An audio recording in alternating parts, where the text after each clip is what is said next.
Albert Einstein once said, everybody's a genius. But if you judge a fish by its ability to climb a tree, it will live its whole life believing that it is stupid.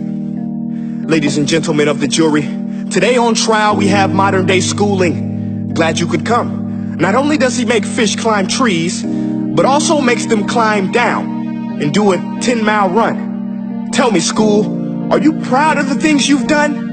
Turning millions of people into robots, do you find that fun? Do you realize how many kids relate to that fish? Swimming upstream in class, never finding their gifts, thinking they are stupid, believing they are useless? Well, the time has come, no more excuses. I call school to the stand and accuse him of killing creativity, individuality, and being intellectually abusive. He's an ancient institution that has outlived his usage. So, Your Honor, this concludes my opening statement, and if I may present the evidence of my case, I will prove it. Proceed. Exhibit A. Here's a modern day phone. Recognize it? Here's a phone from 150 years ago. Big difference, right? Stay with me. Here's a car from today, and here's a car from 150 years ago.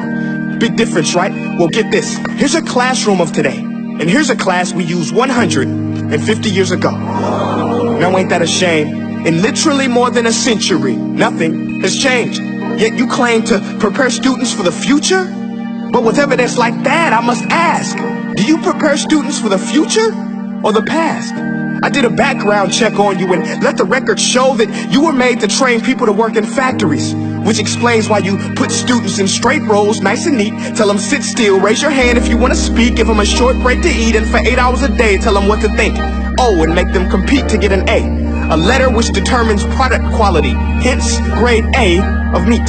I get it. Back then, times were different. We all have a past. I myself am no Gandhi. But today, we don't need to make robot zombies. The world has progressed. And now we need people who think creatively, innovatively, critically, independently, with the ability to connect. See, every scientist will tell you that no two brains are the same. And every parent with 2 or more children will confirm that claim.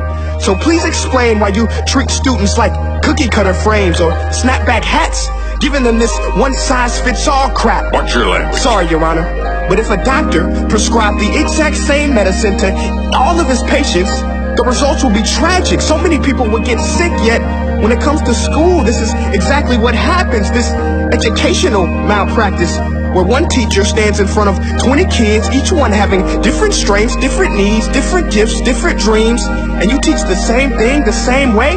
That's horrific. Ladies and gentlemen, the defendant should not be acquitted. This may be one of the worst criminal offenses ever to be committed. And let's mention the way you treat your employees. Objection. Overruled. I want to hear this. It's a shame. I mean, teachers have the most important job on the planet, yet they're underpaid? No wonder so many students are short-changed. Let's be honest. Teachers should earn just as much as doctors, because a doctor can do heart surgery and save the life of a kid, but a great teacher can reach the heart of that kid and allow him to truly live. See, teachers are heroes that often get blamed, but they're not the problem. They work in a system without many options or rights. Curriculums are created by policymakers, most of which have never taught a day in their life. Just obsessed with standardized tests. They think bubbling in a multiple choice question will determine success. That's outlandish. In fact, these tests are too cruel to be used and should be abandoned, but don't take my word for it. Take Frederick J. Kelly, the man who invented standardized testing, who said, and I quote, "These tests are too cruel to be used and should be abandoned." Ladies and gentlemen of the jury, if we continue down this road, the results will be lethal. I don't have much faith in school, but I do have faith in people.